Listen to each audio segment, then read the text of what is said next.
ছয় দফা বাস্তবায়নের দাবিতে নওগাঁয় অবস্থান কর্মসূচি পালন করেছে কর্মরত স্বাস্থ্য সহকারীরা।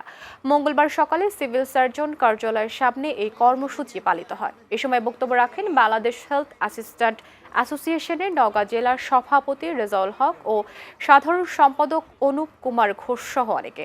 এদিকে নিয়োগ বিধি সংশোধন, উচ্চতর গ্রেড নিশ্চিতকরণ সহ ৬ দফা দাবিতে বিক্ষোভ কর্মসূচি পালন করেছেন ময়মনসিংহের স্বাস্থ্য সহকারীরা।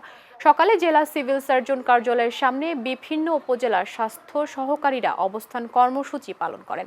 অন্যদিকে ৬ দফা দাবি আদায়ে ব্রাহ্মণবাড়িয়ায় স্বাস্থ্য সহকারীদের অবস্থান কর্মসূচি পালন করেছে Bangladesh health assistant association Brahmanbaria জেলা। মঙ্গলবার সকালে সিভিল সার্জন কার্যালয়ের সামনে কর্মসূচি পালন করেন জেলা শাখা নেতাকর্মীরা। এছাড়াও বাংলাদেশ হেলথ অ্যাসিস্ট্যান্ট অ্যাসোসিয়েশনের কেন্দ্রীয় ঘোষিত কর্মসূচির অংশ হিসেবে ৬ দফা দাবিতে কুমিল্লায় অবস্থান কর্মসূচি পালন করেছে জেলার স্বাস্থ্য সহকারীরা। সকালে জেলা সিভিল সার্জন কার্যালয়ের সামনে কর্মসূচি পালন করেন তারা।